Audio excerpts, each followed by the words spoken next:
Everyone strives to be a good person in their life, but defining what it means to be good can be a complex endeavor.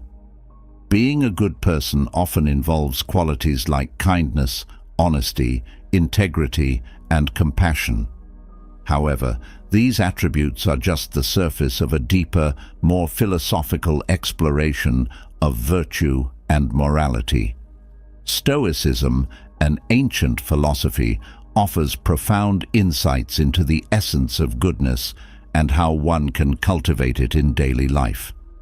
Stoicism teaches us that being a good person is not just about our actions towards others, but also about our inner character and resilience. It emphasizes the importance of wisdom, courage, justice, and temperance as the cardinal virtues guiding our behavior. According to Stoic principles, goodness comes from living in accordance with nature and reason, focusing on what is within our control and maintaining a state of equanimity in the face of life's challenges. This journey towards becoming a better person is not about achieving perfection, but about continuous growth and striving to live a life of virtue. By embracing Stoicism, we can learn to navigate our emotions, thoughts, and actions in a way that contributes to our well-being and the betterment of those around us. Let's delve into how Stoicism can guide us in this endeavor, offering practical strategies for self-improvement and a deeper understanding of what it truly means to lead a good life. How do you become great? Picture yourself not just hoping to be great, but actually being great. Now, picture Marcus Aurelius as a Roman emperor who was very powerful, but also had problems like everyone else. His story doesn't just tell about the past, it shows us how we fight today. Neither Aurelius nor I were born wise or brave. Like you and me, he had to work hard to develop these traits through life's chaos. This is about real success, not the kind you are born with, but the kind you earn one step at a time. How did Marcus do it? Through the philosophy of Stoicism, which teaches us how to control ourselves, not other people. Today, we're going to talk about not only his life, but also how you can use these timeless lessons to get through your own problems. Are you ready to find out how these old ideas can help you reach a level of greatness that is uniquely yours right now? 1. Strive for excellence. People often think of Marcus Aurelius as smart and strong, but he wasn't always a model of Stoicism. Being great was something he did every day, an unending quest for achievement. The lesson for us is that being great is not a gift, it's a choice. Every morning, when the sun comes up through your window, you have to decide what to do. This morning, you can either roll back into bed or get up with a plan.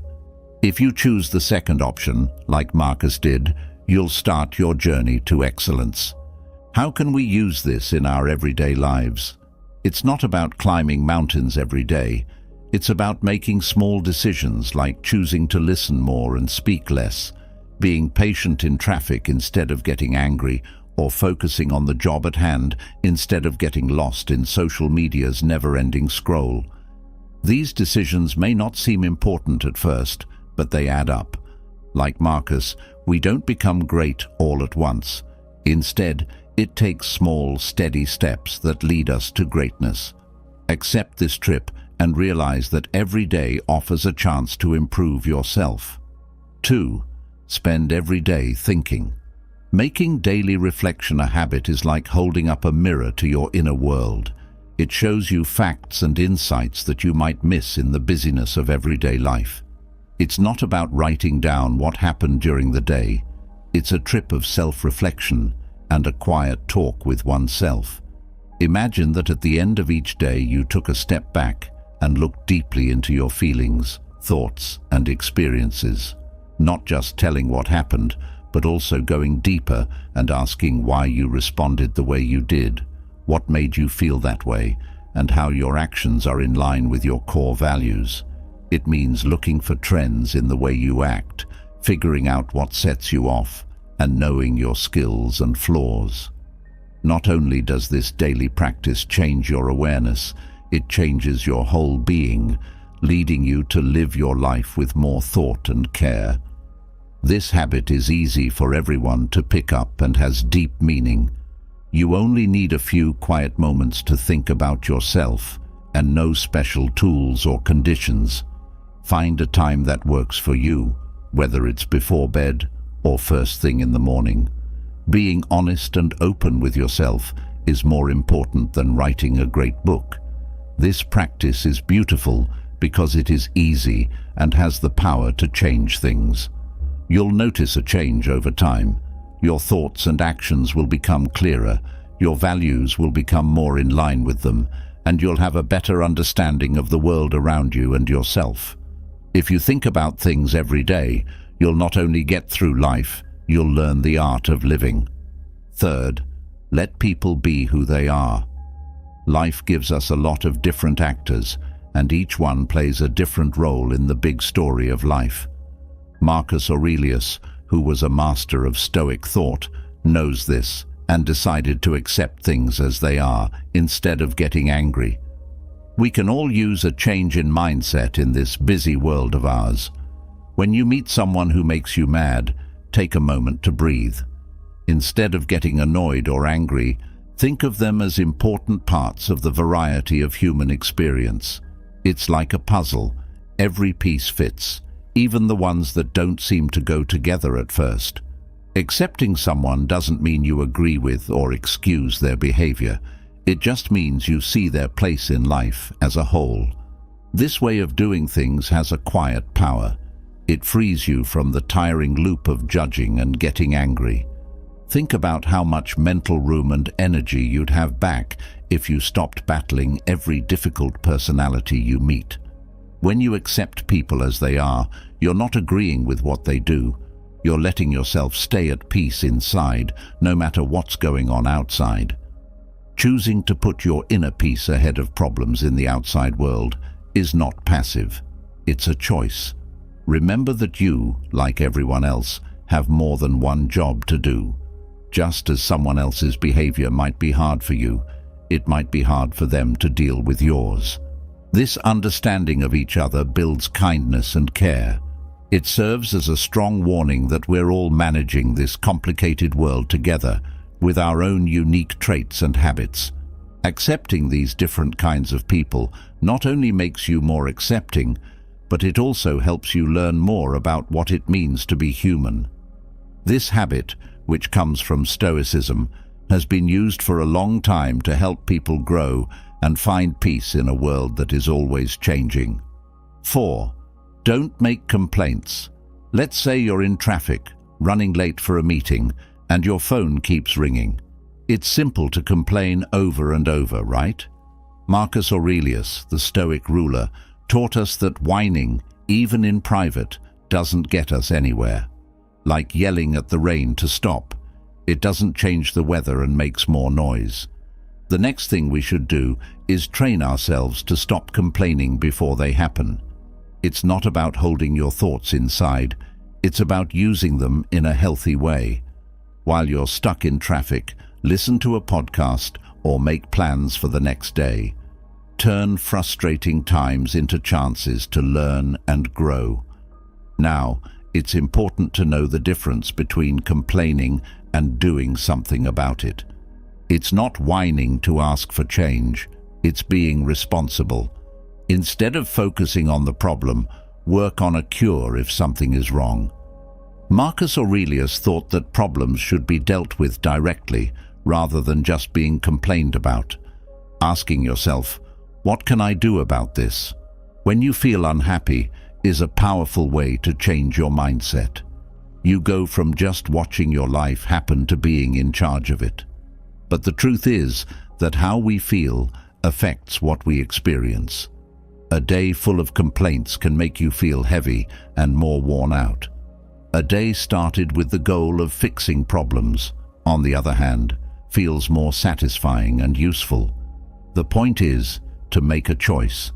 Stop yourself the next time you feel like complaining. Take some deep breaths. Try putting your energy into something good or helpful. A simple but powerful change can make a huge difference in not only your day, but also the way you live your life.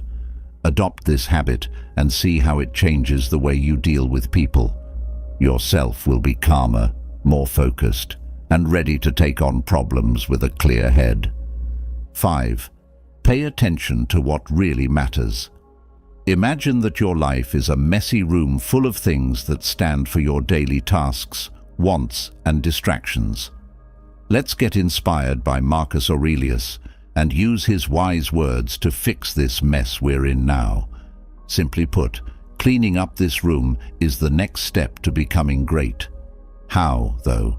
By always focused on what's important. Think about a day in your life. In the big picture of your life, how important is what you do? A lot of the time, we're overloaded with responsibilities and chores that don't really add much value, like those little things that get pushed to the back of the shelf and build dust. You should be strict and ask yourself, is this essential? Every time you're about to start something new. Being cold or heartless isn't the point. It's about value your time and effort. But here's the real trick. Something amazing will happen once you start getting rid of the things that aren't necessary. Your ability to focus on and do well at what's important goes through the roof. You're no longer a jack of all trades, master of none kind of person. Instead, you're a focused person who is getting better at their skill, whatever that is. Now, when there are so many things to do, being focused is not only useful, it's a talent. You're not slacking off when you do less. You're just choosing where to focus your efforts to get the most done. Always keep in mind that saying no to something not important is like saying yes to something important. We need to make those decisions matter. 6th, show kindness and gratitude. Being grateful and having good character is like creating a board with shades of dark and then adding bright colors. That there is always something to be thankful for, a lesson to be learned, or a virtue to be improved, even when things are very bad. This habit isn't about ignoring how bad things are, but about looking for the bright side, no matter how small it may be. Beginning with thanks. Being thankful is simple when things are going well. It's hard to find reasons to be thankful when everything is going wrong. It's kind of like a game where you have to find secret riches in the dark. Appreciating a warm cup of coffee on a cold, rainy morning or the comfort of having a friend who listens could be all it takes. It's not about ignoring your problems. It's about changing how you look at them. In this way, you train your mind to be strong and tough no matter what life throws at you. Let us look at character. Being true to your ideals is a bold thing to do in a world that is always trying to change you into someone you're not. There are chances to show a virtue in every situation, whether it's honesty, courage, or kindness. Everything in life is like a game. Every task is a chance to show how good you are. Even if you don't win every time, each time you try, you get stronger, better, and more like the person you want to be. Remember that it's not about the praise or praise. It's about knowing that you're living true to yourself. So, as you go through life, make sure you paint it with the colors of thanksgiving and goodness. It might not be easy all the time, but it will be worth it. You can be your best self at any given time and make the ordinary into the extraordinary. You don't have to be as great as Marcus Aurelius to follow this habit. You can be great in your own way, one step at a time. 7. Learn new things all the time. Marcus Aurelius lived by an idea that will never go out of style. He was always trying to learn more. Picture this: an old ruler who is full of power but holds his tablets humbly as he walks off to learn from the philosopher Sextus. It's not just a piece of history. This scene has a strong lesson for us today. Our world moves quickly, and it's easy to get caught up in the race to succeed and forget that the only way to really grow is to keep learning. Imagine that every day is a new page in your own book of knowledge. It's not about getting degrees or awards. It's about keeping an open mind and a curious mindset. There are chances to learn every moment, whether you read a book about a subject you don't know much about, listen to a show that makes you think, or just ask serious questions in the people you talk to every day. Marcus's journey shows us that we can keep growing even as we get older or more successful. It's something we do all our lives. By making learning a way of life, you not only improve your mind, but you also develop a sense of respect that helps you stay grounded. Remind yourself that every step you take toward learning is a step toward becoming a better person. Like Marcus, let's try to be students for life, always eager to discover new things about what we know and how we understand it. Eighth, forgive yourself and other people. Not only is forgiving others and yourself a nice thing to do, it's also a powerful habit that can make your life better, just like Marcus Aurelius's did. There are a lot of choices, acts, and relationships in our lives today, like a jigsaw puzzle. Pieces don't always fit right. Sometimes they're pushed into places they don't belong. The power of forgiveness changes our story when we mess up or when someone else lets us down. Imagine that you slept in too late and are now late for a very important meeting. The old you might spend the day berating yourself, but the new you, driven by Stoic philosophy, recognizes your error, learns from it, and goes on. Next time, you might set 2 clocks. In this way, self-forgiveness takes away the weight of self-blame that often holds us down. In this case, you should treat yourself with the same kindness you'd show a friend. Though it's easy to stay angry and bitter, what good does that do? We can choose to let go of these bad feelings, just like Marcus Aurelius did when he saw the chance to forgive even when someone had betrayed him. This doesn't mean you agree with what happened or forget about it. Rather, it means you liberate yourself from the weight of resentment. Putting down a heavy bag that you've been carrying for a long time is like giving up. Out of the blue, you feel lighter, more flexible, and ready to face the day with a clear head and a light heart. Don't just forget because you want to be good. Do it because you want to live a more happy, meaningful life. 9. Do something about your ideals. Marcus Aurelius showed a strong truth. Great ideas must be lived, not just thought about. What does this mean for us in the busy world we live in now? It's about making what you do matter more. Of course, it's easy to say that you are kind, honest, or hardworking, but Marcus taught us that the real challenge is to actually live these traits every day. Being true to your ideas means making decisions that are in line with your values, even when it's hard. This is true whether you're a student, a worker, or a parent. Let us now talk about having an impact. You can make a difference even if you're not a ruler or a famous person. No matter how small, what you do makes a difference in the pond of life. You set a strong standard for those around you when you choose to be honest and kind. It's not about getting attention. It's about sticking up for what you believe in a quiet but strong way. Think about the fact that becoming a good person like Marcus is a process, not a goal. The goal is not to be great, but to get better every day. Take responsibility for your mistakes, learn from them, and move on. You can live a truly great life if you never stop working on yourself and putting your ideas into action. 10. Get your balance back. Sometimes life is like a dance, other times it's messy. This was known by Marcus Aurelius, a wise and stoic ruler. He preached resilience rather than perfection. Life is like music. We're not always in tune, but sometimes we are. That's living. What do we do when the beat stops? We get back into the groove. Self-discipline doesn't have to be harsh. It can be gentle, like when an artist tunes an instrument. If you miss a workout, you can watch it again the next day. Be mean to someone you care about, say sorry, and start over. What makes us unique is not the mistake we make, but how quickly we get back on track. He once said, "When you wake up in the morning, Think of what a privilege it is to be alive, to breathe, to think, to enjoy, to love. That's a call to welcome every day, no matter what mistakes you made the day before.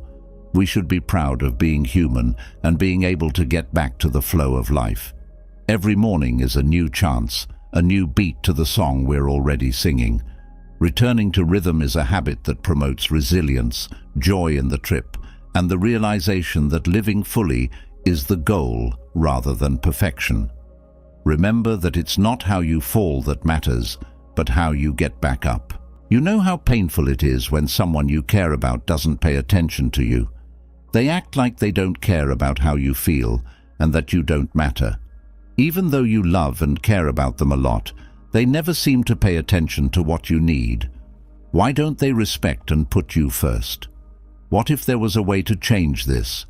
This video will show you 10 important rules that will help you become someone that people want to be around. Rule 1. Don't tell too many people about yourself and be a little mystery. It's fun to think that people don't know everything about you, and that can make you strong. As Seneca said, to be everywhere is to be nowhere. Let this be your guide. Be there, but keep some things mysterious, like a book with some pages you can't find. Allow people to learn more about you slowly and carefully. Slowly let them into parts of your life so they can become interested in you.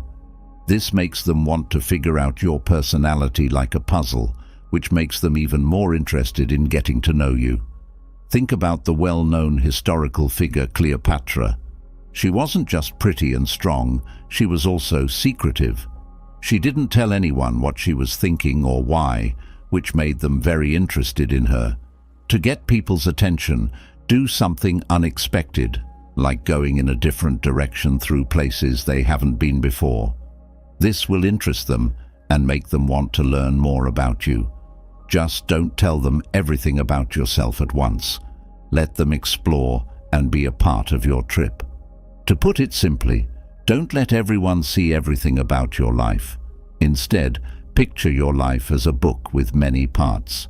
Every chapter tells us a little more about the interesting person you are.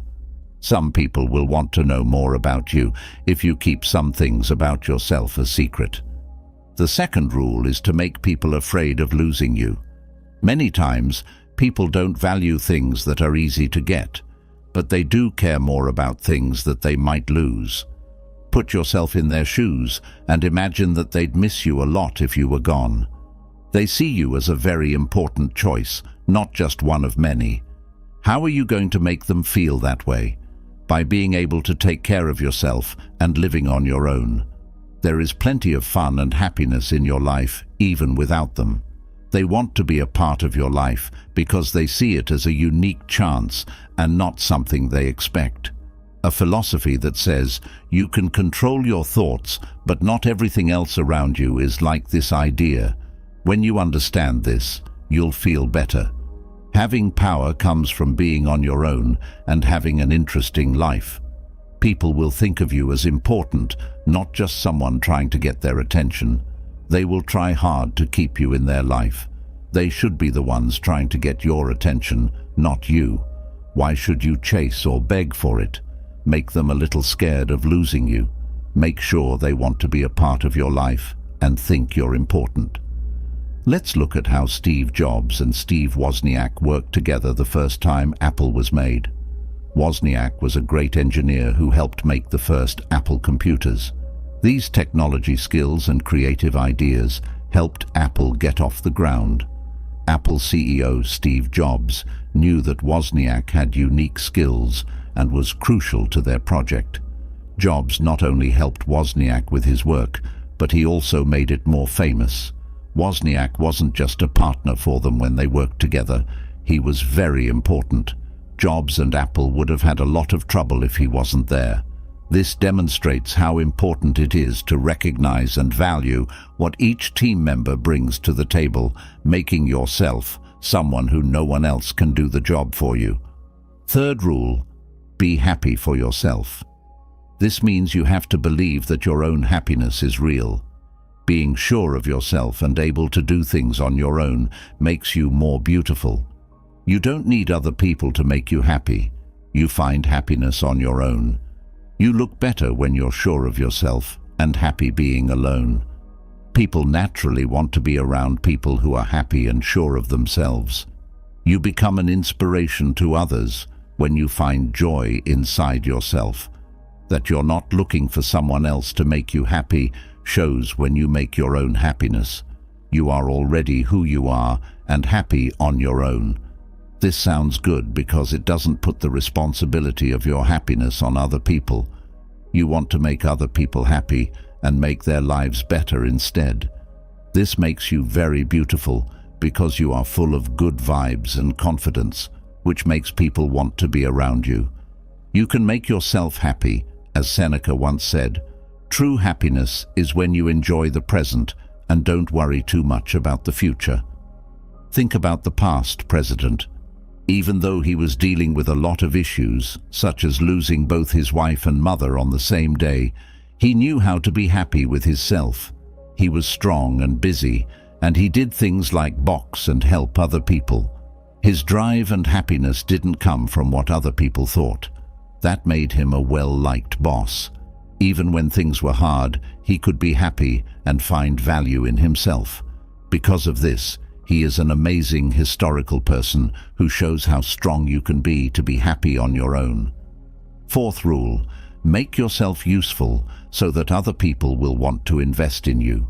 Know that you are unique and that other people should want to have you like a rare gem. Being there for someone doesn't make you valuable. Being an important and conscious part of their life does. Remember that people don't always value things that are easy to get. To really appreciate someone, you have to work at it and be dedicated. People feel more connected to you when they spend time, feelings, and energy on you. They care about you more than they used to, just barely like you. You shouldn't ask them for love or attention. Instead, it's to show that you add something worthwhile to their life that makes them want to be interested in you. They should choose to invest in you so that you become an important part of their life and they won't want to leave you. To make a precious stone shine, you have to rub it, and to make a person better, they have to face difficulties, said Seneca. This shows that your worth isn't just living, it's also being wanted and trying to get better. Think about the relationship between Alexander the Great and Aristotle, who taught him. The young prince didn't just learn from Aristotle. He saw him as a bright light of knowledge and smart thought, which was very important for running an empire. Alexander knew that Aristotle's lessons were very important because he was smart and determined. He worked hard and spent a lot of time learning from him. The connection between the student and teacher wasn't like any other. It was close, and the student saw the teacher as a treasure box full of knowledge. Alexander didn't find it easy to learn from Aristotle. Instead, he made it hard for him to become wise, which is why his lessons were so important to Alexander's success. Rule 5. Don't put someone above everything else in your life. Don't let one person take over your life. Picture yourself as a bright star in the sky, full of your own energy and light. You are on a different path than they are. Make sure they're not the center of your life. You have your own hopes, dreams, and ideas about who you are. They will find you more interesting and want to know more about your life, which will get them more excited. Your freedom and desire to try new things make the connection more interesting. You have to stay true to yourself and make each other's lives better. You become even more beautiful when you don't make them the center of your life. Having a life outside of the relationship helps you grow and gives your partner more freedom and energy. Marcus Aurelius, a wise emperor and philosopher, once said, "If you're at peace with yourself, you're in harmony with the world." This quote has something to do with the idea of staying single while dealing with relationships. Sir Isaac Newton was a great scientist who changed the way we think about the world. Let's look at someone from history like him. He worked hard and had a lot on his plate, but he still had a lot of hobbies, friends, and things he was interested in outside of work. He was good at his job and had a strong sense of who he was outside of work. He was not only a great scientist because of this, but also a well-rounded person. People respected him for being smart and independent. Being independent in your personal life and committed at work is a great example of how to live a happier, more healthy life. Rule 6. Put yourself first. In any relationship, this rule says it's very important to think about what you want and how you feel. Know how much you're worth at all times and stay away from places where no one values or treats you well. You know how important you are and will not settle for less than what you earn. You should never give up being happy and making yourself feel good, especially not for someone who doesn't treat you well. You show that you won't let anyone make you feel small or less important in a relationship by putting yourself and your happiness first. You are the same, and how you feel is very important. People aren't here to push you aside or make you feel good about yourself. Being respectful of yourself will help you have good relationships with other people. People will pay more attention to you if you stand up for yourself. This rule basically tells you that being happy and respecting yourself are very important things that you should always put first. It's about putting your own goals and dreams first. Marcus Aurelius said, "What really bothers people are not the things that happen, but how they think about them." This quote relates to rule number 6 because it shows how important it is to think about and deal with things in relationships. Roman leader Lucius Quinctius Cincinnatus has a story that you might want to think about. He was well known for being very smart in both the military and business. People tried to get him to do things for power, but he always stuck to his own morals and self-respect. This made him even more popular. He always stuck to what he thought was right. He went back to his simple farm when he wasn't needed as a leader. He didn't get involved in the hard stuff of politics. People who didn't share his beliefs kept him away. His story shows how important it is to put your own wants and values first. It also shows how important it is to respect yourself and take care of yourself in all areas of life. Don't always be prepared and waiting, according to Rule 7. You shouldn't be everywhere, just like the strangest and most special things shouldn't be everywhere. Know that your time is important and that you shouldn't give it to anyone who asks. Take care of yourself first. Picture a life where you don't have to wait all the time. Because of this, your whole life isn't focused on meeting other people's needs or wants. You have your own life to live and discover. Those who are lucky enough to be a part of it should be thankful. It's important to find a balance and not always be willing to give up everything for other people. Show that you value your time and care. Other people are drawn to people who have their own ideas and hobbies. People are interested in you when it's clear that you're not just hanging out. They start to think about what you're doing, which makes them want to be with you. You're not just anyone, you're an important person.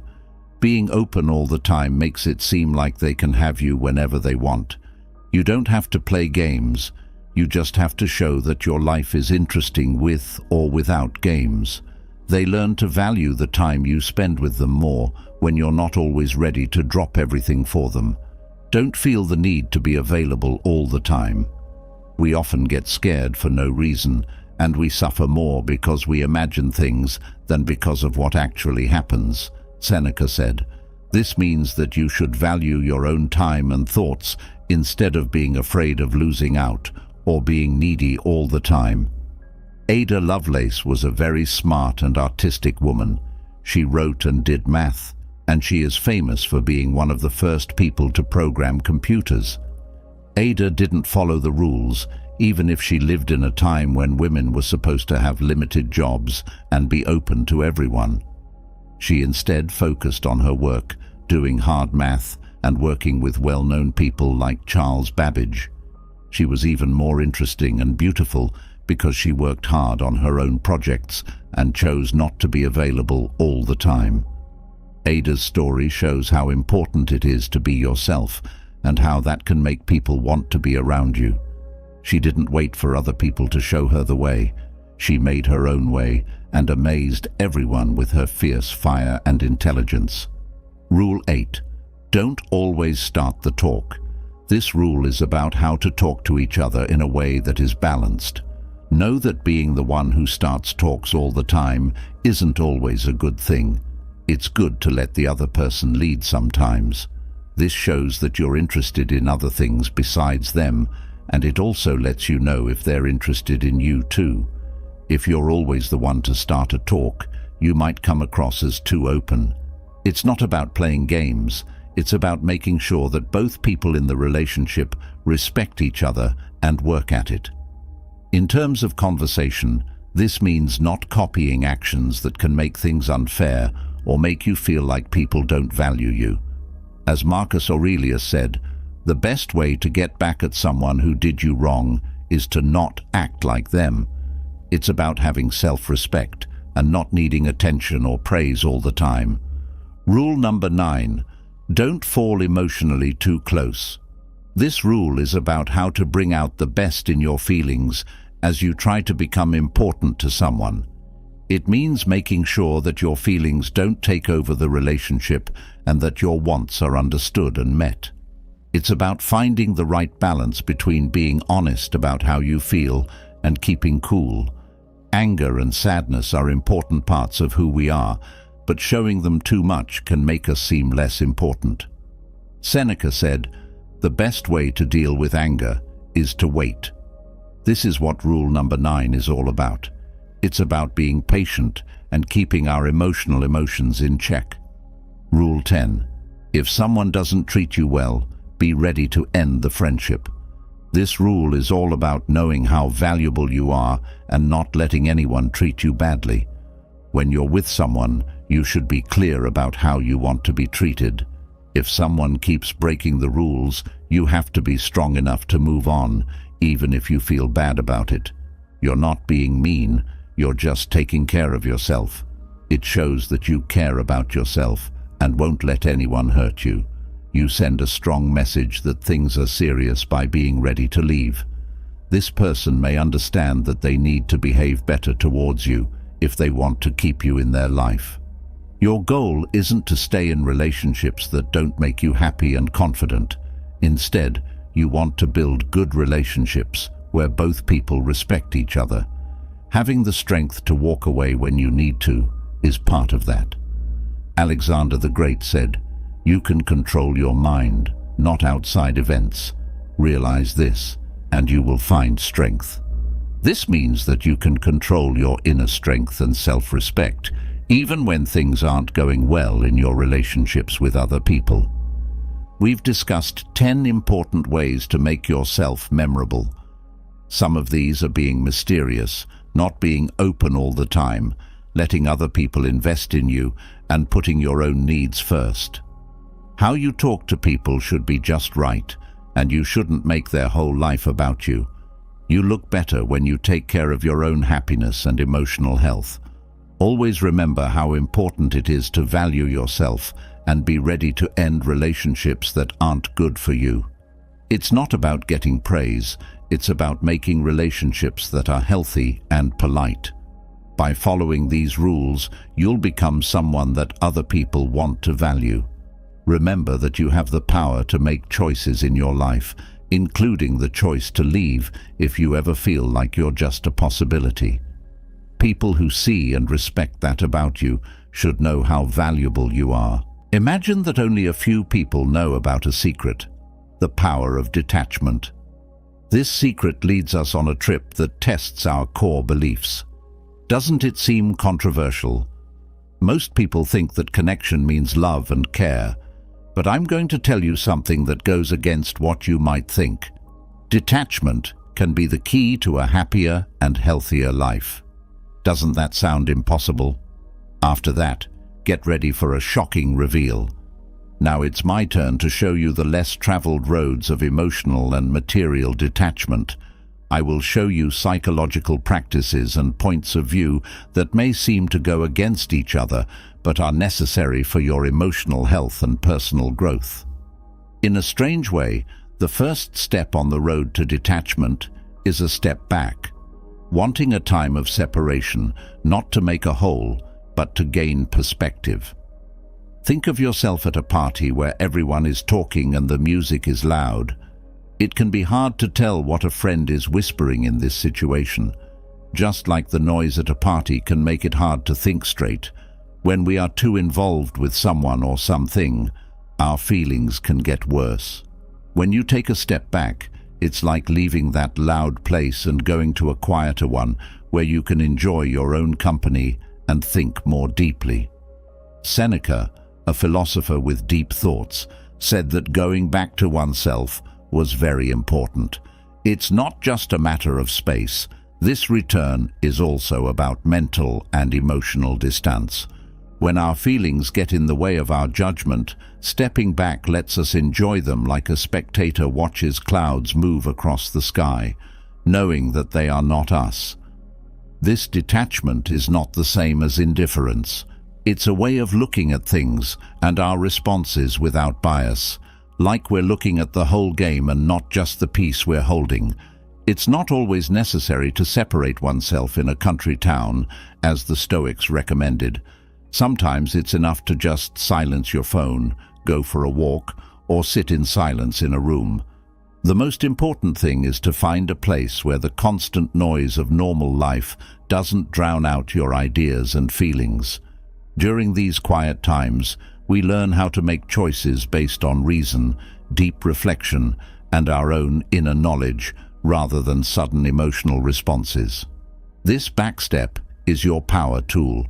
Get into a place where you can breathe easily and see past the fog of the present. The second step in detachment is to think about why you need space in a logical way. Distancing yourself from someone is not a hasty choice, but the result of careful thought, which is a sign of Stoicism's knowledge and virtue. Think of your life as a boat trip, with individuals representing the winds and currents. Some of these will help you sail smoothly, while others could send you into rough water. It is very important for the captain of this ship to know which winds to favor and which storms to avoid. This choice is not a getaway. It is a planned change in the direction of your life that is in line with your ideals and well-being. Epictetus, a Stoic philosopher who rose from being a slave to becoming a wise man, said that it is important to choose relationships that are in line with who we are. When you look at your relationships as windows, you can see what they show you: peace, growth, and understanding, or doubt, pain, and stress. Deciding to be detached is not the same as giving up something. It's a choice you make to protect your own morals and ethics. Stoicism doesn't support cold logic. Instead, it supports knowledge that makes us think about what people bring to our lives, harmony or disharmony. When you think about this choice, remember what Epictetus said: "What bothers us is not what happens, but what we think about what happens." The decision to separate yourself from someone is not just about that person, but also about how you see them affecting your life. They might show an exciting new part of your growth, or a side note that takes you off track. In the end, choosing to be apart is a way to make your life a story you are proud of. It means swearing to stay true to yourself, your beliefs, and your journey. Stoicism teaches us to value relationships that make our stories better and to politely stay away from those that don't. Building a life where every person and event is carefully chosen is not the point. The point is to make a story that has real meaning and resonance. Talking to someone you trust is the third step on this path to detachment. When life seems like a puzzle with pieces that don't fit together, it's time to look to Stoic advice for help. Although great thinkers are strong, their resilience also shows how important relationships are. Having someone you can trust is like finding an anchor in the storm. This exchange is more than just a stream of consciousness. It brings insight and new points of view. Having someone help you find your way when you don't seem to be able to figure things out on your own is like having a co-pilot on your life journey. Seneca, who had a deep knowledge of people, thought that giving information was important. He thought of a friend as a mirror that shows not only how we look, but also our inner selves. This exchange isn't just a reflection of who we are, it's also a way to figure out where we're going. When we open up to someone, we're not just talking, we're letting them into our inner world and showing them how we feel and what we think. Sharing makes a place for understanding and support, where people can share their grief and gain useful insights. It's important to carefully think about who to trust and choose someone who stands for the values we hold dear. This person helps us figure out our feelings and thoughts by echoing them back to us. Their job isn't to solve our troubles. Sometimes all they need to do is listen. Their presence helps us remember that we are not alone on this path. As you share your thoughts, the person you're talking to may reveal little gems of knowledge in their words, truths that shed light on different points of view. Stoicism teaches us that the hardest things in life can be dealt with in peace and with the help of a close group of people. Your friend is an important part of this group, which shows that power often comes from working together. Getting away from someone or something doesn't mean giving up everything that makes us human. In fact, these relationships with other people are what give us the power and clarity we need to find our way through the complex fabric of life. You find real bridges to clarity and bases to help you navigate the changing seas of life in talks with this trusted person that go beyond simple small talk. Setting limits for our feelings is the fourth step toward detachment. It's like being at the head of a ship during a storm, where the emotional waves are powerful and occasionally crushing, when strong emotions rule the emotional landscape. The idea behind Stoic teaching is not to avoid these waves, but to learn how to move through them with skill and wisdom. In other words, we need to know when to let the waves take us and when to keep our hands on the ship's controls. Having emotions is a normal part of being human, but if we don't set clear limits, they can get in the way. The skill is being able to feel these feelings without letting them take over. Because Epictetus had a deep knowledge of the human spirit, he tells us that what matters is not what happens, but how we understand it. This knowledge is very important for setting emotional limits. It's like having a guardian in our minds who accepts our feelings as guests, but doesn't let them take over our inner space. For instance, when we're angry, we know it's there and why it's there, but we don't let it control our actions or feelings. To define our feelings is to talk to them, figure out what they're for, and guide them so they don't get in the way of our reasoning. In real life, setting these limits might mean giving yourself time to feel a certain feeling. We can say to ourselves, I'm going to let myself feel this frustration right now, but then I'm going to focus on finding a solution. This doesn't mean ignoring the feelings, it just means holding them in check. It takes a lot of balance, like a tightrope dancer who knows they're in danger but keeps their eyes on the rope. When we do this, we honor our feelings without holding them hostage. We feel, we understand, and then we guide them back to a place of peace and reason. Emotions aren't being pushed down during this process. They're being managed and kept in check. The fifth and most important step in the detachment process is to carefully think about what might happen as a result of the split. When we come to a fork in the path of detachment, it's important to stop and look at all of the options. Stoicism emphasizes the importance of careful reflection rather than encouraging quick choices. Think of each road as a possible future with different results at each turn. What are you going to find on the path of distance? Will it be growth, peace, and a stronger sense of who they are, or regret, and a wish for what they left behind. This practice in planning isn't about accurately guessing the future. It's about being smart about how you prepare for it. Marcus Aurelius, who was ruler and had to run a huge kingdom, used reflection on the past to help him plan for the future. This is similar to the Stoic philosophy of using the past to help you make decisions about the future.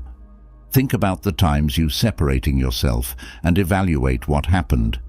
Did it help you see things clearly and calmly, or did it make you feel alone and full of regret? Think back on the past and use what you've learned to help you find your way in the future. It's also important to think about how your choice will affect other people. Stoicism helps us find a balance between our own wants and the needs of others. When you separate, ask yourself if this action will help you grow as a person and make other people's lives better, or if it could hurt others or lead to mistakes. This step isn't just about looking out for yourself. It's about making sure that your well-being fits in with the bigger picture of our lives. It's like going carefully through a yard, making sure that your steps help the plants grow instead of hurting them. From a Stoic point of view, detachment is an act of careful understanding, a choice that takes into account not only the self, but also the complicated web of relationships that bind us all together. Giving yourself a break from social media is the sixth step on the path to detachment. Think of your mind as a calm lake. Now, picture social networks as raindrops that are always making that smooth surface rough. Every update, alert, and contrast is like a drop in the lake that makes it less peaceful. This philosophy, which comes from a time before computers and the internet, gives us timeless advice on how to deal with these kinds of distractions. Seneca might have seen social media as a modern source of countless pointless distractions, especially during the detachment process, when he thought about how short life is. This step is about taking back our time and attention and deciding where to put our important energy on purpose. People want our attention more than anything else on social media. By staying away from them, we're not only escaping a digital flood, but we're also giving our brains a chance to rest and think. It's like drawing the curtains to block out the noise of a busy street. The noise stays, but for a moment, it's not what we're paying attention to. In a serene setting that encourages reflection and comprehension, you find yourself. It's not a getaway to take a break from social media. It's an act of self-care that helps us figure out what makes us stronger and what makes us weaker. During this pause, pay attention to the transformation in your mental state. You may feel calmer, more present, and more aware of your own feelings and thoughts. To be a Stoic, we must be self-aware enough to know what we can control and let go of what we can't. Let's not forget that we can't stop the rain, but we can find a place to hide and enjoy the sound of the drops without getting wet. Stopping to use social media might feel like jumping off a fast-moving train, but it's in the stillness that we can see things more clearly. When you take a break from technology for a while, remember what Seneca said and use that time to do things that will make you feel better, like reading, walking, writing in a notebook, or doing hobbies that make you feel good. You can get back in touch with yourself during this break. You can find your soul in silence, away from the noise of the crowd. Getting closer to your most basic wants is what the seventh step of the detachment path is all about. It's important to keep our attention on the core of who we are as we move forward on this road. This is what Stoicism is all about, focusing on what's important for our own growth and happiness. This means getting rid of the unnecessary, the noisy, and the unimportant in order to grow what really feeds the mind. In addition to financial wants, you should also focus on things like emotional support, moral purity, and personal growth. Think of your life as a garden. What are the most important things for your success? Find out what you need for your emotional and spiritual health, just like trees need water and sunshine. Epicurus, who was born and did well in hard times, knew very well how important it is to focus on what is important. His lessons tell us to tell the difference between what we need and what we don't. Epicurus said that having few needs is what makes someone truly wealthy, not having many things. Think about what you need to feel satisfied, stable, and at peace in your emotional life, and apply this philosophy to it. In a world full of options and things to do, remember that sometimes less is more. To be happy with both simplicity and depth, you have to think about what really makes you happy and at peace. In reality, this might entail setting aside time to think about what truly makes you happy, whether it's being alone, having meaningful talks, doing a skill, or doing other things that are good for your soul. Figure out what these basic needs are and put them in order of importance is like packing for a trip. Only bring what will make the trip more enjoyable. Detachment from useless things, such as people or circumstances that don't meet your basic wants, is made easier by this deliberate focus. By making these basic needs the heart of your life, you build a strong base for security and happiness. This is not a one-time thing that needs to be done. It is an ongoing process that keeps us focused on what really counts. As you go through life, keep going back to your basic wants and changing and adapting them as you change and grow. This focus is your guide. It helps you see clearly and with purpose through the complicated things that happen in life. At the heart of Stoicism is the idea that you should live, not just survive. Remember to leave a review if you like it, so that more people will interact with our content. Simply state the date and say, "Gratitude is the key," if you have nothing to say. Let's go ahead. The 8th step, celebration of gratitude and the recognition of the present, is a very important turning point on the path to detachment. Here, we go into a lot of detail about the virtue of thanks, which is one of the most important ideas in Stoicism. At this stage, we take a close, thankful look at what we have now and try to find the blessings and important lessons that are hidden in each of our situations. Being grateful isn't just saying thank you for the good things in life. It also means being able to appreciate the lessons that come from hard times. It's possible to see the world and our own lives from a completely different angle when we practice gratitude. Problems can be turned into steps that help us grow as people and make our character stronger. This change in perspective makes us stop focusing on what we don't have and start deeply appreciating the good things we do have. We are better able to live in the present with awareness and fullness, which strengthens our emotional resilience when we consistently count our blessings, whether they are meaningful interactions, views of natural beauty, or quiet times of deep reflection. Practicing gratitude is like creating a beautiful fabric of life's events. Each thread of gratitude adds color and character to the big picture of our lives. To enjoy life in its fullness, this step tells us to see each event as an important chance to learn and grow as people. So, when we add thanks to our journey of detachment, we gain a greater link with the present moment and a deeper understanding of what life is all about.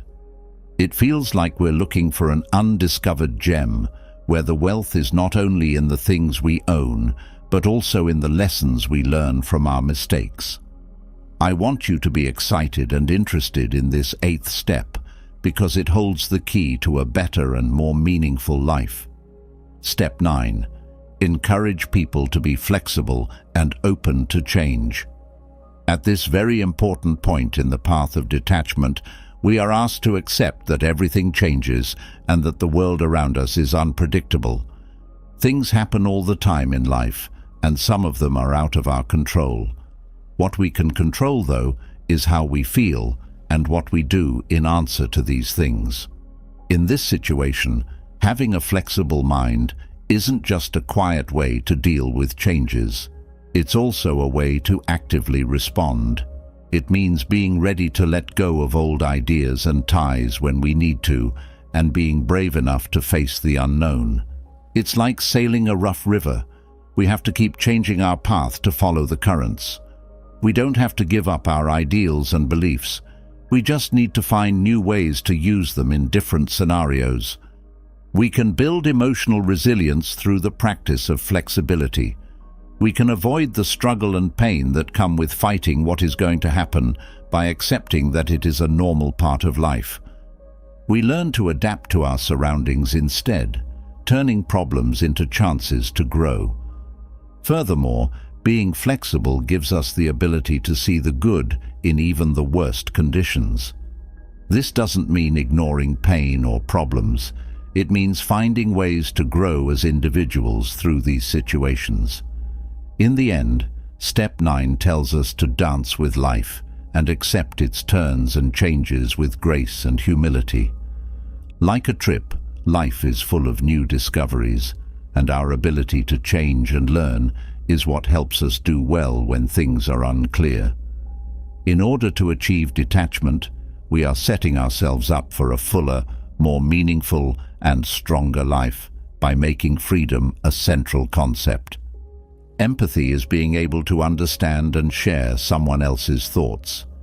In this step, we learn how to listen carefully, put ourselves in other people's shoes, and accept their feelings and points of view. By building relationships based on mutual understanding and support, this enables us to form more meaningful bonds with those around us. Sharing, on the other hand, means actively making other people happy and healthy. This can be done in many ways, from giving emotional support to helping with real-world tasks. Sharing not only makes other people's lives better, but it also makes our own sense of purpose and satisfaction stronger. Remembering that detachment does not mean cutting ties with human relationships. Rather, it means making them more meaningful. Sharing and having empathy are like links that help us bond with others in a real and deep way. By showing understanding and sharing, we make the world a kinder and more helpful place, which is in line with Stoic beliefs of virtue and kindness. Detachment does not make us uncaring. Rather, it makes us more aware and linked as people, allowing us to live a happy life. Step 11. Feed your mind and body. This is the 11th step on the road of detachment.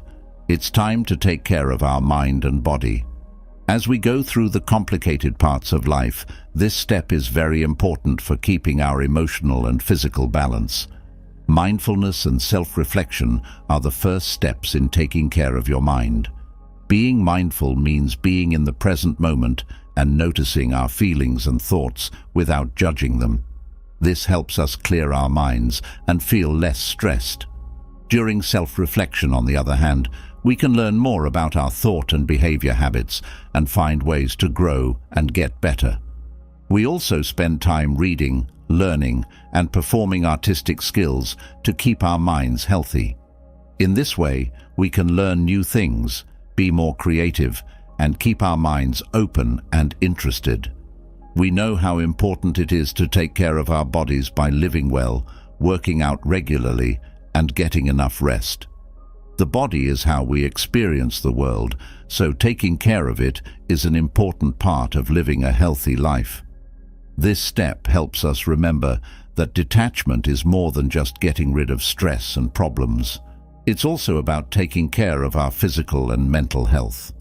In line with Stoic ideals of virtue and knowledge, when we take care of our bodies and minds, we are better able to deal with the difficulties in life with resilience and calm. This step is a warning that taking care of yourself is an important part of the detachment road. The lessons of Stoicism provide us with a wealth of insightful information and useful advice when we start down the road of detachment, whether from problems, people, or situations. This philosophy, which dates back thousands of years, advises us to step back, Think carefully about the causes of our detachment, have enlightening conversations, set limits for our emotional responses, and think about the results of our decisions. When we focus on our basic wants and stay away from constant outside effects like social media, our actions are in line with Stoic ideals. Stoicism, with its ancient wisdom, teaches us that detachment is not the same as emotional insensitivity. Rather, it is the way to inner peace and resilience as we deal with complicated human relationships and life's unpredictable changes and turns. We make meaningful relationships with others and find purpose and satisfaction by sharing, empathizing, and taking care of our minds and bodies. This makes the road of detachment a way to learn about yourself, grow, and go through a deep transformation. When we learn from Stoicism, we start on a road of freedom where detachment doesn't lead to loneliness, but to a stronger relationship with ourselves and the world around us. Have they ever lied to you? You might want to give them another chance if you think they will change or make up for what they did wrong. No, you're not the only one this happens to. There are a lot of people who don't know whether to forgive and forget, or to cut ties and move on. How about if I told you there is a third choice? A way to handle these kinds of situations that is neither naive nor angry, but instead smart and good. This way is based on the ancient philosophy of Stoicism, which teaches us how to live a wise, brave, self-controlled, and fair life. The idea of Stoicism is not a religion, but a way to live a good life. The Stoics also said that we should accept what we can't change and focus on what we can. While we can't change how other people act, we can change how we act. The past is out of our hands, but the present is. While we can't change the result, we can change the way things are done. In this way, we can find inner peace and happiness no matter what is going on around us. Dealing with difficult people, especially those who have hurt us in some way, is one of the hardest things about life. What should we do about them? Are they worthy of another chance? In this video, I'll show you some good things we can learn from the Stoics about this subject. The Stoics taught us not to give people a second chance. Lesson 1. Controlling your feelings so you can make good decisions. The first and maybe most important thing we need to learn in order to grow as people and make good decisions is how to keep our emotions in check. People have emotions all the time. They add color to our lives with happiness, sadness, anger, and fear. However, when we are hurt or challenged, our first emotional responses are normal, but they can often lead us astray. Getting angry, sad, or even wanting to get even with the person who hurt us or let us down is a normal reaction. These feelings are real, but they can get in the way of our ability to see things clearly and objectively. You might make bad decisions if you act on these feelings without giving them much thought. This could make things worse. The ancient Stoic philosophers, who stressed self-control, discipline, and logic, have advice that will always be useful in this situation. They show us the value of emotional resilience as well as the perils of letting our emotions and impulses control us too much. An important Stoic philosopher named Epictetus said, "Don't let the force of an impression knock you off your feet when it first hits you.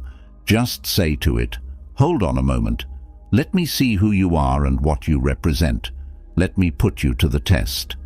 This powerful statement tells us to think about our feelings before acting on them.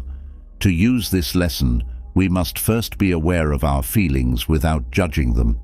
An important part of understanding our emotional landscape is being able to see and accept what we feel. Next, we need to look at these feelings with a critical eye. How true are they to the situation, or are they too strong? If you feel these emotions, do they help you, or could they hurt you? We can handle situations better when we think about them and analyze them logically. If we know where our emotions come from and how true they are, we can choose whether to let them guide our actions or look for a more objective view. Also, we should think about the bigger picture and how our actions will affect people in the future. What do we hope will happen? What's the best thing to do that fits with our goals and values? It's also important to learn how to deal with strong emotions. For example, deep breathing, meditation, or doing physical activity could be used to help lessen the intensity of our feelings. Talking to a trusted friend or advisor about it can also give us a more objective view and help us see past our initial emotional response. One more thing to think about is having empathy and understanding how other people feel about the situation. A lack of understanding other points of view often leads to disagreements and arguments. By thinking about how other people feel and what they want, we can better navigate complicated social situations and come up with better, more peaceful solutions. In the end, learning to keep our emotions from getting in the way of our decisions is a skill that needs ongoing practice and self-awareness.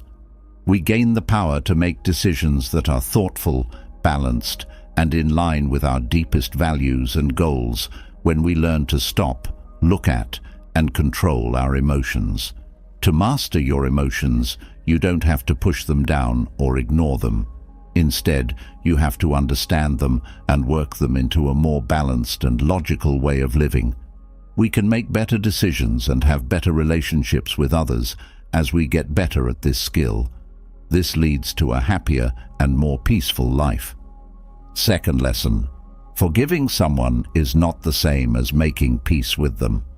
Understanding the important difference between forgiving and making peace is the second thing we can learn to help us deal with our feelings and relationships. It's not always clear what the difference is, but understanding it can help people get along better with each other. Let go of bad emotions like resentment, anger, or the need for revenge against someone who has hurt us. This is an internal, personal process. We need to make peace with what happened for our own health, not always for the person who hurt us. When we forgive others, we free ourselves from the heavy weight of anger and bitterness that can hurt our mental and emotional health. The Stoics, who believed in inner peace and logical thinking, said that forgiving others was a good way to stay calm. The Stoic philosopher Seneca said, "The best way to calm down when you're angry is to wait." This wise advice means that we can approach the situation with a calmer, more collected mindset if we give ourselves time to process our emotions and reactions. This wait gives us a chance to look at the crime in a bigger picture, recognizing that the person who did it is human and can make mistakes, acting out of ignorance, weakness, or even malice. Forgiving someone does not, however, automatically mean that we should make peace with them. Getting back together with the person who hurt us and rebuilding trust is part of the external process of reconciliation. This process is much more complicated, and both sides need to put in time and effort. Honesty, mutual respect, and often a real apology and promise to change from the person who hurt you are all parts of this process. Recognizing that peace may not always be possible or wanted is important. Sometimes the harm we've been through is too great, or the person who hurt us doesn't want to change or show regret. They could keep putting our safety at risk or breaking our rules. In this case, reconciliation is not only not needed, it might even be bad. When thinking about reconciliation, it's important to think about what happened and how the relationship works now. Did the harm happen just once, or was it part of a pattern of behavior? Has the person truly admitted they were wrong and accepted responsibility for their actions? Is it likely that things will get better in the future? These are important questions that can help us make decisions. It's also important to set healthy limits and expectations for what reconciliation means. Going back to the way things were before or acting like the harm never happened is not what reconciliation means. It could mean setting new limits to make sure everyone stays safe and respects each other. Self-reflection is important, but it's also important to get advice from trusted friends, family, or professionals during this process. It's also important to trust our gut and follow our feelings. If something doesn't feel right, we should follow our gut and do what we need to do to stay safe. Finally, knowing the difference between forgiving and making peace with someone helps us deal with our relationships in a more clear and smart way. Forgiving someone can bring them peace and help them heal, but reconciliation takes careful thought and work from both sides. We can build real, respectful, and helpful relationships if we stick to our boundaries and values. 3. You have to earn trust, not just believe in something. The third thing you should learn about dealing with difficult people is that trust is earned, not given. Any good relationship starts with trust, whether it's with a friend, a romantic partner, a co-worker, or a family member. Over time, it's built by being honest, dependable, and having integrity. It's normal to wonder if someone deserves a second chance after they break our trust through lying, betrayal, or other bad actions. When it comes to relationships, the Stoics stressed how important trust was because they believed in virtue and moral integrity. Marcus Aurelius, a Roman emperor and Stoic philosopher, said, "The best way to avenge yourself is to not be that way." This wise saying reminds us that responding to betrayal with more lying or mistrust only makes things worse. Instead, we should always try to stick to our own morals and principles, even when things get tough. It's important to look at someone's past actions and track record when deciding if to give them a second chance. Have they shown they're sorry for what they did? Have they done something to fix the damage they caused? Are they ready to be open and responsible from now on? These are very important questions that can help us figure out if the person really wants to rebuild trust. It's also important to know that trust can't be instantly restored once it's been broken. Rebuilding trust takes time, consistency, and real effort from both sides. The person who broke the law needs to show through their words and actions that they can be trusted. For example, they might have to be open and honest about mistakes they've made in the past, say sorry, and take real steps to change how they act. The person who was hurt, on the other hand, must be ready to forgive and give the other person a chance to earn their trust back. This requires being open and ready to let go of anger and bitterness, which can be hard but freeing in the end. But it's important to be honest about what you expect and set limits while you're trying to rebuild trust. You shouldn't give someone your trust without seeing proof that they've changed, and you shouldn't take it away as a punishment for life. To fix a relationship and make it stronger, both people must be willing to talk about their problems and concerns openly and work together. In the end, trust is a valuable thing that needs to be cared for and kept safe. It can be kind and forgiving to give someone a second chance, but you should think about it carefully and make up your mind before you do it. We can build relationships based on trust, respect, and understanding if we hold each other and ourselves to high standards of honesty and responsibility. 4. Set clear limits and make sure people follow through on them. Setting clear limits and giving people consequences for bad behavior is the fourth thing you should learn about dealing with difficult people. When it comes to relationships, boundaries are important rules that tell people what is and isn't okay to do. They keep people safe, respectful, and emotionally healthy. However, it's important to stand up for ourselves and our standards when someone crosses these lines through manipulation, coercion, or disrespect. As people who valued self-respect and honesty, the Stoics stressed how important it was to set and stick to limits in all areas of life. Epictetus said in his famous guidebook, The Enchiridion, It's not what happens to you that matters, but how you react to it. This timeless wisdom reminds us that we can't always control what happens in the outside world or how other people act, but we can choose how we react and set limits. When someone crosses our boundaries, it's important to be assertive and make our needs and concerns clear.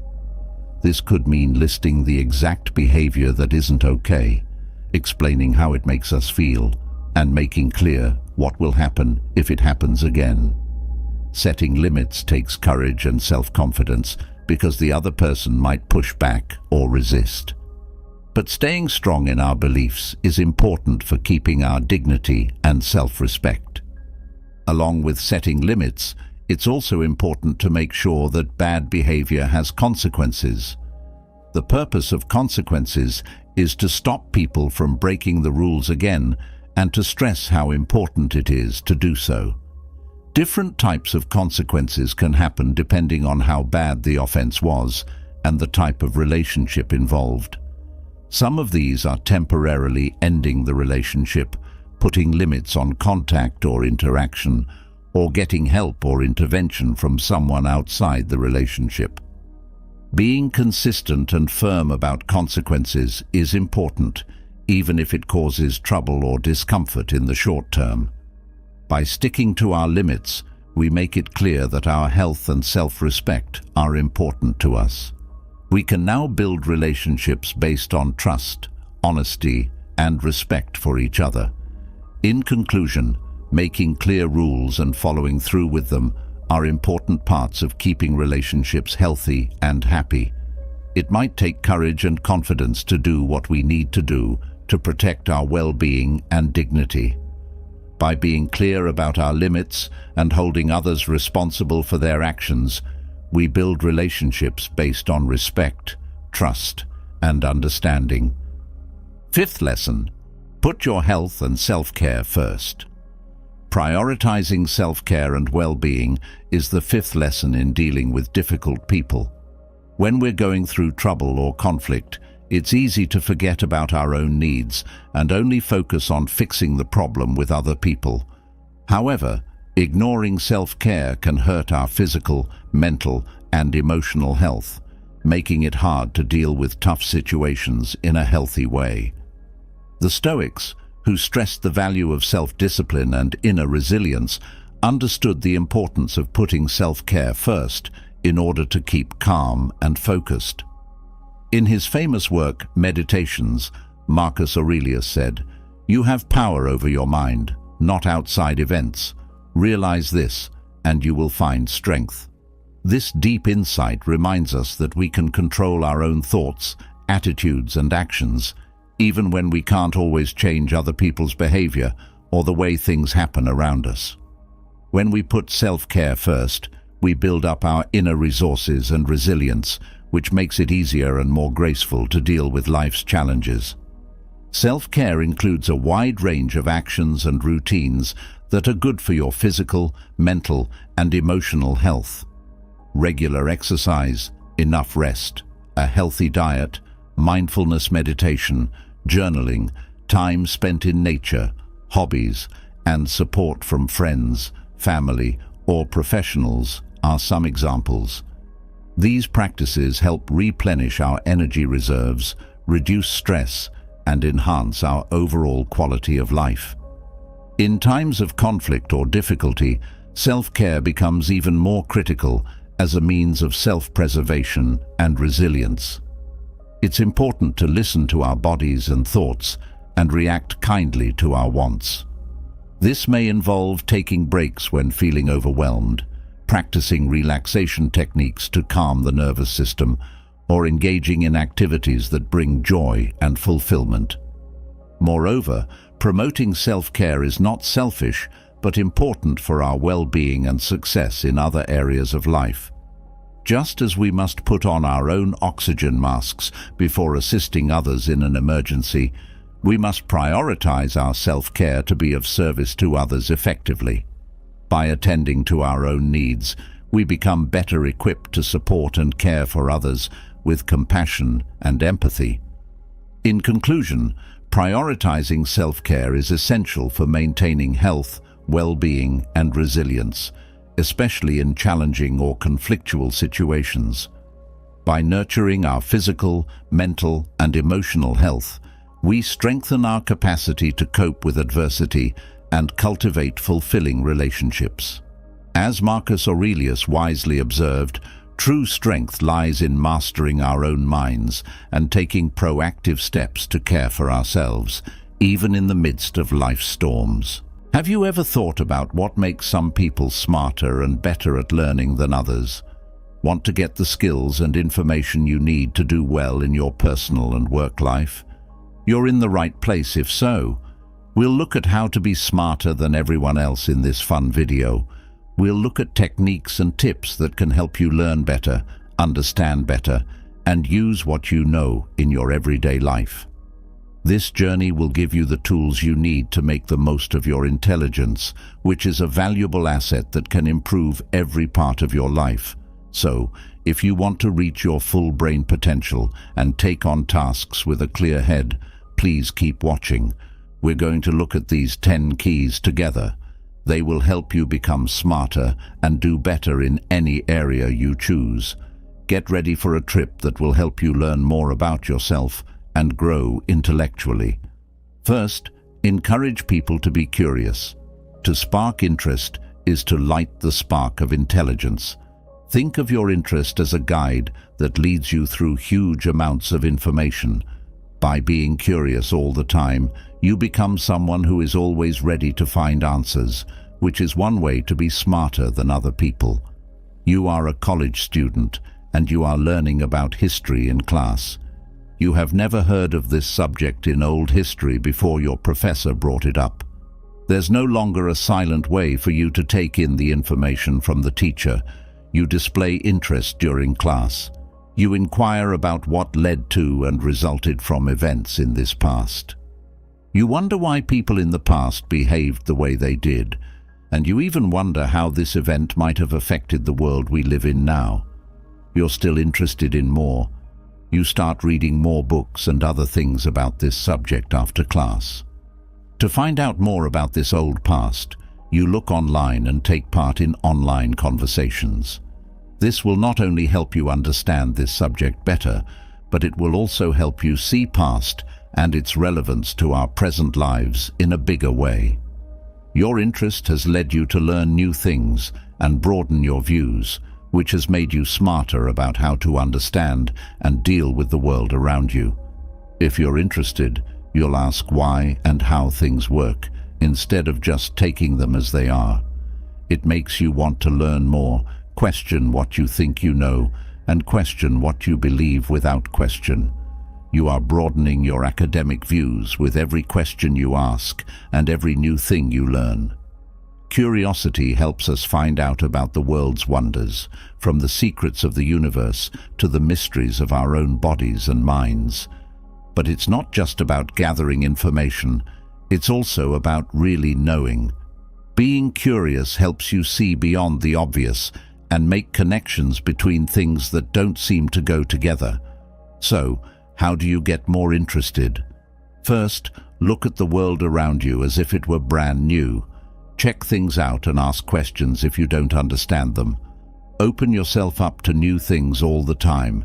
Read books about a wide range of topics and learn about other countries. Remember that interest is what starts the fire of learning. You are already smarter than other people because you are taking care of it. Mindfulness meditation trains your mind to stay present and focused by letting you observe your thoughts without judging them and slowly bringing your attention back to your breath or a fixed point. It is possible to get better at focusing. 2. Make sure your goals are clear. Write down your goals and targets for every job or task. When you know what you want to achieve, you can stay focused on the most important things and avoid getting sidetracked. 3. Get rid of distractions. Figure out what kinds of things around you cause you to be distracted and do what you can to reduce their number. Some things that could help you do this are turning off messages on your devices, making a dedicated desk, or setting aside particular times to work. 4. Focus on doing one thing at a time. Doing more than one thing at once can make it harder to concentrate and get things done. Try single tasking instead, which means focused on just one thing at a time until it's done. 5. Do deep work. Author Cal Newport promoted the idea of deep work. It means focusing on things that need a lot of mental work and attention for long amounts of time without stopping. 6. Take breaks often. You need to be able to focus for a long time, but it's also good to give your mind breaks every so often. Taking short breaks can help you stay mentally sharp and avoid getting burned out. 7. Exercise. Studies have shown that regular exercise can help your brain work better and help you focus better. When you work out, your brain gets more blood and chemicals are released that help you concentrate. 8. Mindful eating and sleep. Getting enough sleep and food are important for focusing. A well-balanced food and enough rest can help your mind stay clear. 9. Focusing is a skill that needs time to develop, so be patient. Be kind to yourself and know that getting sidetracked and having random thoughts is a normal part of the process. Your ability to focus will get better as you use it more. 10. Keep an open mind. Being interested in the job at hand can help you focus. You are more likely to stay interested in a subject or job if you find it interesting. In conclusion, if you want to be smarter than everyone else, you need to work on your focus. Your overall cognitive abilities can be improved by practicing mindfulness, setting clear goals, getting rid of distractions, focusing on one task at a time, doing deep work, taking regular breaks, working out, eating well, getting enough sleep, being patient, and staying curious. So, focus on it every day, and you'll get the most out of learning and knowing things deeply. These are just 6 ways to get smarter than everyone else. You can reach your full intellectual potential and be successful in any field by being curious, reading a lot, keeping a growth mindset, learning from mistakes, keeping an open mind, and focusing. So, take these keys and start your journey to learn more about yourself and grow intellectually. You'll thank yourself in the future. Getting better at focusing is a great way to get smarter and stand out from other people. Working on this skill takes time and effort, but the benefits of being more productive, knowing things better, and being able to solve problems better make it well worth it. By getting better at focusing, you'll be ready to face the difficulties of life and take advantage of growth chances. The 7th tip is to be patient. Learning to be patient is an important part of becoming smarter and wiser in life. In a world where speed and immediate gratification are valued more than ever, patience is a quality that is often overlooked but very useful. Being patient means being able to wait calmly when things don't go as planned or when you face hurdles. It means you're ready to hold back the urge to act quickly or get angry when things don't go your way right away. This part of knowledge is important in many areas of life. You need to be patient with yourself in order to learn new information and skills. It takes time to learn, and you won't always see benefits right away. Knowing that it takes time to master something gives you the patience to keep learning. Impatience can result in quick choices and mistakes when trying to solve complicated problems. It often takes time and reflection. Being patient lets you think things through and weigh all of your choices before making a big choice. Patience is important for making and keeping good relationships because it helps you listen with empathy, see things from other people's points of view, and solve problems without responding quickly. A lot of important goals take time to reach. You need to be patient to stay focused and motivated over time. When you push yourself too hard, you can get tired and lose your drive. Unexpected problems happen all the time in life. Patience is the key to staying calm, adjusting to bad situations, and getting through tough times with resilience. Being patient is a key part of growing and getting better as a person. Two important parts of being patient are realizing that change usually happens slowly and having fair goals.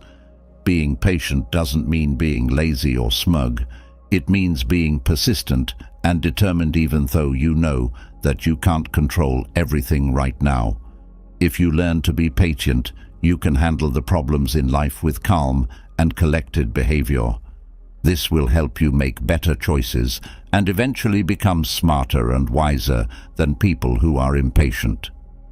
Eighth, make your goals clear. It is important to do this if you want to get smarter and be successful in many areas of your life. Being able to set clear goals and work toward them gives you direction, drive, and a sense of purpose. You give yourself something to focus on when you have clear goals. This helps you focus your energy and efforts in the best way possible so they don't go in different places. You become more focused on your goal and less likely to get sidetracked by other jobs or concerns.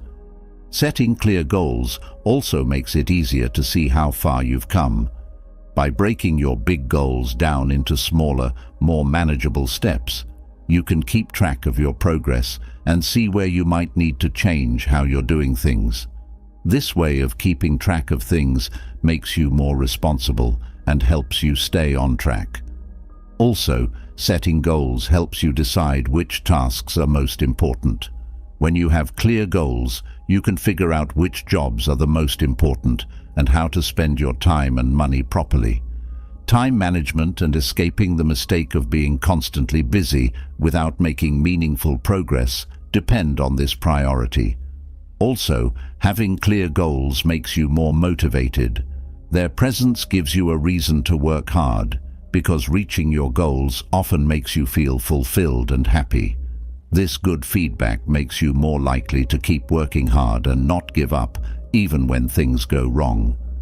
Another way to improve your problem-solving skills is to set clear goals. When you run into problems, having a clear goal helps you deal with them by letting you better evaluate the situation and find ways to get around them. As you start your job, picture yourself with the clear goal of becoming a leader in the engineering field.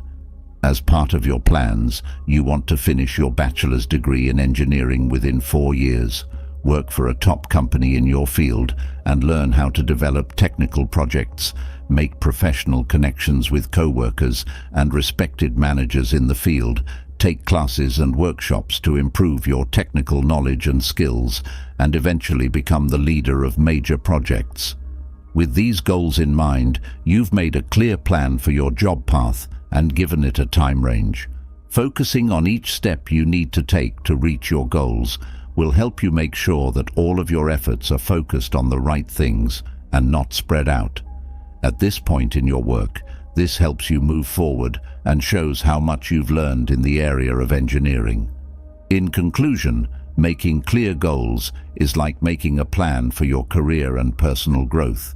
It gives you focus, direction, responsibility, and drive, all of which help you grow, get smarter, and be more successful in general. Having a clear idea of what you want to achieve is a key part of getting smarter and reaching your goals, whether they are linked to your job, your schooling, your relationships, or your personal growth. So take the time to write down your goals and start the process of achieving them. Ninth tip, ask things.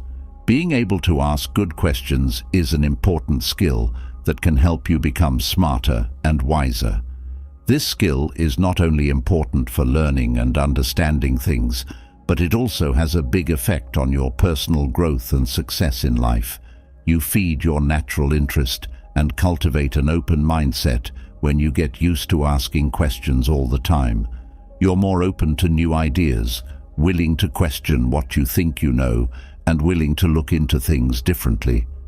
Having this mindset not only helps you learn new things all the time, but it also makes you more flexible and able to handle problems and sudden changes. You can also get better at looking at events and problems from different points of view by asking questions. You have to evaluate the information you have access to and make choices based on that information. This improves your critical thinking skills. By doing this, you can escape brain mistakes and bad decisions. Also, it's important to stress how asking questions can improve your personal and business relationships. It demonstrates real interest in other people's thoughts and experiences, which can improve the quality of your links and make conversation easier. Also, asking questions can be a very effective way to solve problems. Asking specific questions about a problem helps you break it down into doable pieces and come up with new ways to solve it. You stop being stressed and start solving problems on your own. In the end, asking questions over and over again will lead you to a road of constant learning and growth. As a result, you become more self-directed and self-aware, which helps you make better choices and live a more meaningful life. So don't be afraid to ask the next time yourself is in a position where you don't fully understand something or are having trouble. Remember that the first step to becoming smart and wise is to ask yourself, what would you like to learn and discover today? Imagine that you are working at work on a big project when a tough problem comes up.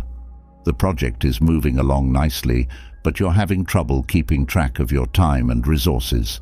Instead of worrying and trying to solve everything on your own, you ask, how can I optimize my schedule to ensure the project is completed on time? Is there a way to share the workload more effectively with team members to improve their work performance? I need to seek input from other colleagues to see if they have any suggestions on how to handle this situation. This might give you new thoughts or different ways to solve the problem, which will help you do it faster. 10th, tell other people what you learn. One strong way to improve your brain and add to society's knowledge is to share what you learn. Not only is it about growing as a person, but it's also about getting other people to learn and do the same. It helps you understand something better when you share what you've learned. To teach or describe an idea to someone else, you need to order your thoughts and put them together in a way that makes sense. This process makes you understand things better and helps you remember them longer. As the saying goes, to teach is to learn twice. Sharing what you know with others can also lead to interesting conversations and the sharing of ideas. Talking to other people about what you've learned can help you understand it even better by giving you useful feedback and different points of view. This way of learning with others can lead to big discoveries and fresh ideas. Sharing what you know is also good for society. You make other people's lives better by helping them learn and grow. You might motivate them to follow their dreams or deal with problems.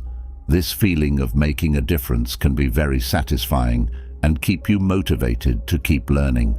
Sharing your knowledge can also help you become known as an expert in your area. Speaking at events, writing papers or books, or even teaching can all be made possible by it.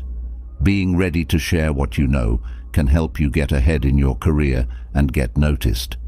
Today's world is very linked, which makes it easier than ever to share what you know. You can do it on a lot of different venues, like blogs, social media, talks, or public speech. These channels give you the chance to reach many people and have an effect on people from various backgrounds. When you share, you're not trying to show off or get approval. You're sharing because you want to help other people learn and grow. Your readiness to share what you've learned can do a lot of good, whether you're breaking down a difficult idea, sharing life lessons, or giving useful tips. Sharing what you've learned is a great way to add to what you already know, have meaningful conversations, help other people, and maybe even move up in your job. This is an important part of always learning and growing as a person. So take the chance to share your knowledge with the world and see how it makes your life and the lives of those around you better. To sum up, waiting is a useful trait that makes you smarter and better generally. It gives you the strength to handle life's challenges with ease and resilience, which leads to personal development and a better knowledge of the world. As you work to become smarter and wiser, remember that patience will always be with you and help you reach your goals of more success and happiness. We've looked at 10 ways to get smarter than everyone else during this exciting journey of self-discovery and personal growth. Every one of these keys is a basic principle that can help us become smarter and more successful. We've learned that interest is what starts a fire of learning, that reading gives us access to the ideas of the best thinkers, and that having an open mind makes us better and helps us grow all the time.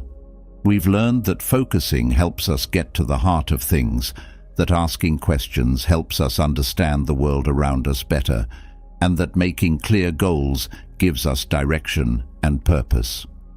We now know that experience is the best teacher, and that teaching others not only makes us better, but also makes those around us better.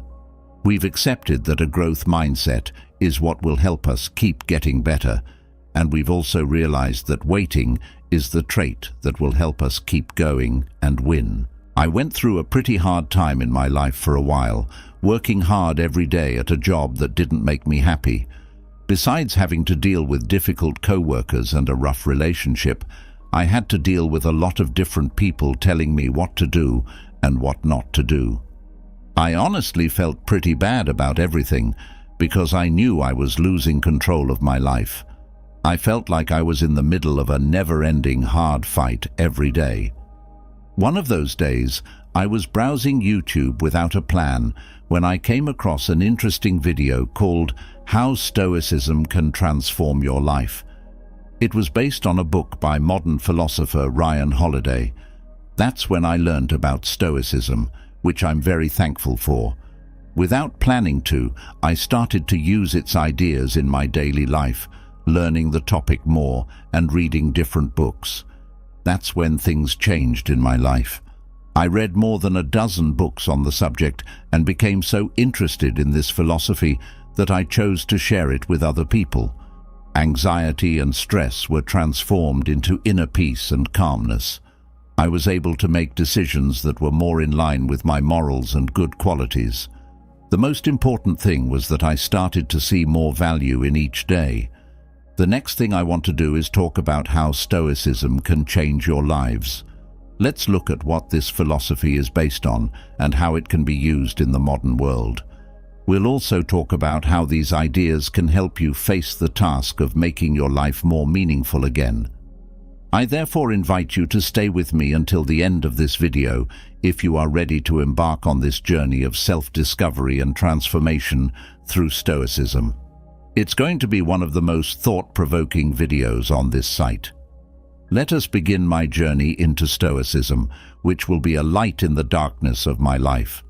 By learning about the ideas of great Stoics like Epictetus, Seneca, Marcus Aurelius, and Zeno, I entered a world of very wise people. To put it simply, Stoicism is a way of thinking that focuses on developing morality, self-mastery, and understanding. Its main idea is that we can't change the things that happen in the outside world, but we can change how we react and see things. We now have a powerful tool to help us deal with the many problems we face in life.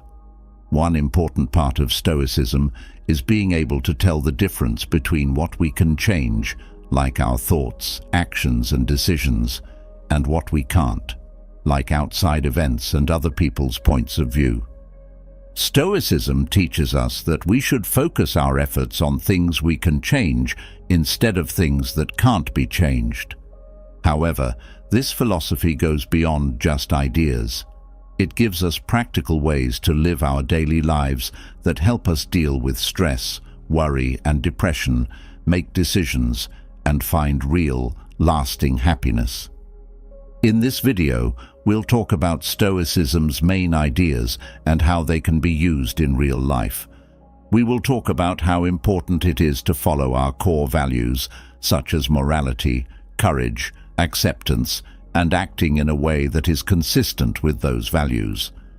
This video has helpful lessons and ideas for people who have ever felt like life was too much, wondered how to find peace in the midst of chaos, or looked for ways to make their lives better.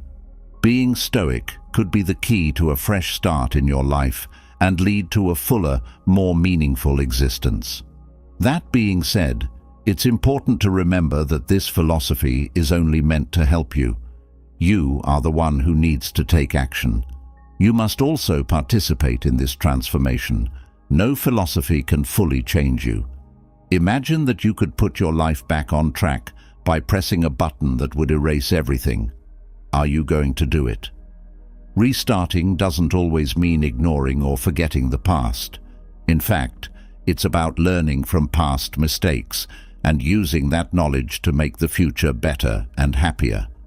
Things that get in the way become the way, as Marcus Aurelius told us. He told you, take the next step. That's all you need to do.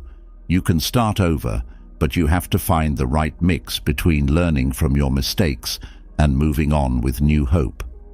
The way we respond to things shows how we see them. We defend ourselves when we think the world is dangerous, but if we treat it with care, our acts show that we love it. Stoicism tells us to question and change how we see life so that we can see truth clearly and objectively without letting our feelings get in the way. It was Seneca who said that we often suffer more in our minds than in real life. There are times when pain is caused by something that hasn't happened yet or only appears in our minds. What if we saw every problem as a chance to make things better? True Stoics don't see problems as fates. They see them as ways to make the spirit stronger. This could lead us to a new road that leads us even farther than we were before. They tell us that just as fire cleanses gold, hardship develops strong individuals, making us stronger and better every day. They urge us to see challenges as opportunities for growth. I believe in Stoicism because of this. Everything that happens to us can change who we are in the end. This is what's so great and important about Stoicism. In his meditations, Marcus Aurelius didn't want the world to read his words. Instead, he wanted to share his inner thoughts and serve as a daily lesson to live a real and meaningful life. They show that the way we talk to ourselves is very important to our lives. So, we need to be friends with ourselves. I'm not saying we don't need friends, but I am saying that we should value our own presence wherever we are and be happy with ourselves, no matter who else is around. Dependence on the happiness of others can be the worst trap. Everything changes, including happiness, pain, success, and loss. Stoicism tells us to live with detachment, appreciating important times but always ready to let them go. Epictetus tells us that everything costs something. Pick what you value and be ready to give up the rest. The path of a Stoic is not easy, but it is very fulfilling. It teaches us to love ourselves, get stronger when things get hard, and live with a reason. It can be hard to deal with disrespect or other difficult situations without speaking up, but it's necessary for a happy life. Stoicism stresses how important it is to live in balance with both the outside world and our own inner selves. Ask yourself, am I acting based on my true desires and morals, or am I just reacting to what other people want me to do? Remember that our thoughts shape our lives and that we are always changing. A lot of the time, we forget who we really are when we try to please other people. Stoicism tells us to know our own worth, regardless of what other people think. In other words, the key to becoming a new you is yourself, as Epictetus put it. True freedom is not being subdued to the will of others. Accepting doesn't mean giving up your job. It means seeing things as they really are and responding wisely. Acceptance means being aware of the things we can't change, but still being able to choose how to respond to them. Figuring out how to deal with truth is what it's all about. We learn to dance in the rain instead of waiting for the storm to end. We only really have the present moment. In the present, the past is a memory, and the future is an unknown. Right now is where real power is. We can't enjoy the present because we're too busy thinking about the past or worrying about the future. This keeps us stuck in a negative loop. The Stoics didn't just talk about their philosophy. They tried to get better, learn new things, and grow every day. What do we want to leave behind? Stoicism teaches that what we do, not what we say, is what leaves a mark on the world. We don't measure life by how many breaths we take, but by the times that make us gasp for air. People often try to take advantage of us, so it's important to remember the power of silence, both inside and outside of ourselves. It's in silence that we get clear, find our purpose, and connect with ourselves more deeply. We can think, relax, and focus on what's important in this place. Don't explain your philosophy, embody it, Epictetus said. This helps us understand that letting go of what's holding us back, like an old grudge or an inaccurate view of who we are, is often the key to going forward. Stoicism gives us the freedom to reach our full potential. The happiness we feel depends on the quality of our thoughts. Valuing virtue, which is the good that shows up in our deeds, more than money, power, or fame, means being honest, kind, and trustworthy. We need to think about what traits we are working on while we are on our journey.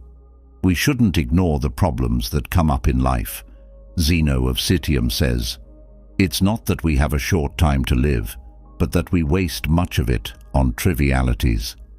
Stoicism teaches us that what matters is not what happens to us, but how we deal with it. Not important things should waste your time. Always try to change, because that's how a new you can come along. You shouldn't miss this chance if you're loving it. Get the ebook Stoicism in the 21st Century, Ancient Strategies for Modern Challenges right now to improve your relationships, get more money, and become more prosperous. Link in the reply that was saved. Every problem you face is a chance to learn, grow, and get stronger. When we were younger, the future seemed like it could go in any direction. As Epictetus said, in life, it's not about avoiding wounds, but not surrendering to them. Now, why does it feel like nothing works? It can be a turning point to look back at your actions and figure out what worked and what didn't. On my trip, though, as it does on many others, a cloud fell on me. Alcohol, which used to be a once-in-a-while escape from the chaos of the world, became a daily necessity. It made the days and nights darker for me. I found myself drinking every day and hanging out with shallow friends who only cared about drinks. Without drinks, there were no relationships or bonds. It became hard to find happiness, and the relationships I cared about started to fall apart. When I was at the bottom of this cycle of self-destruction, the video about Stoicism that I talked about at the beginning of this text showed me this philosophy for the first time. That's when I understood what Stoicism is really about. That video marked the start of a new phase in my life. I decided to change who I am and accept Stoicism as my life philosophy. This writing is meant to be the start of your new life. Let's start a fresh start right now. Seneca talked about how unchecked emotions can lock us up. This made me think about my own self-imposed jail and how my drinking took over my life. I started my path to sobriety after reading the writings of Marcus Aurelius, Epictetus, and other Stoic thinkers. I discovered the value of self-control, resilience in the face of hardship, and the realization that while we can't control everything that happens to us or what other people say, we can control how we react to these things so that they don't affect us. 2 or 3 years after this turning point, I have left the old version of myself behind. I'm thankful every day that I learned about Stoicism at that important time. I chose to change and be different, so I went 2 years without drinking a drop. That was 4 months ago. How long are you going to wait to change? This philosophy helped me find a real sense of freedom, value life, and be strong when things get hard. My life is no longer run by alcohol. I am now in charge of my own focus and mission. Now it's my job to teach you all of these things. Stoic lessons have been a light in the darkest and hardest hours, even though the road hasn't been easy. These ideas will help you learn new skills and start using life-changing practices every day. They will help you start over and have a clear, focused future if you use them from today, or rather, right now. Morning meditation. Time. Set aside a few minutes every morning to relax. Think about what happened the day before and picture how you want today to go. This will help you mentally get ready for challenges and stay calm when things get tough. Gratitude journal. Every day, write down 3 things you're thankful for. This helps you see the good in things and enjoy the little things in life. Regular physical activity. Do regular physical activity. A healthy body was important to the Stoics. You can stay healthy by walking, running, doing yoga, or anything else you enjoy. Principle of control. When you're facing problems, remember the Stoic principle that says you should know what you can control and what you can't. Then, make smart choices and accept what you can't change with calm. Self-control. Work on being more self-controlled when it comes to eating, money, and time. Make goals that you can actually reach and keep working toward them. Nightly self-assessment. Think about what you did during the day before going to sleep. Check your actions to see if they were in line with your beliefs and the Stoic way of life. If they weren't, look for ways to improve and make plans. Learning from inspiring examples. Read books or stories about people like Seneca, Epictetus, and Marcus Aurelius, who lived by Stoic ideals, and learn from their experiences. Detachment from other people's opinions. Don't worry too much about what other people think. Do your best to follow your own morals and beliefs. Awareness of life's transience. Remember that death is inevitable and use that fact to drive you to value life and make smart choices. Spend time learning new skills or getting better at the ones you already have.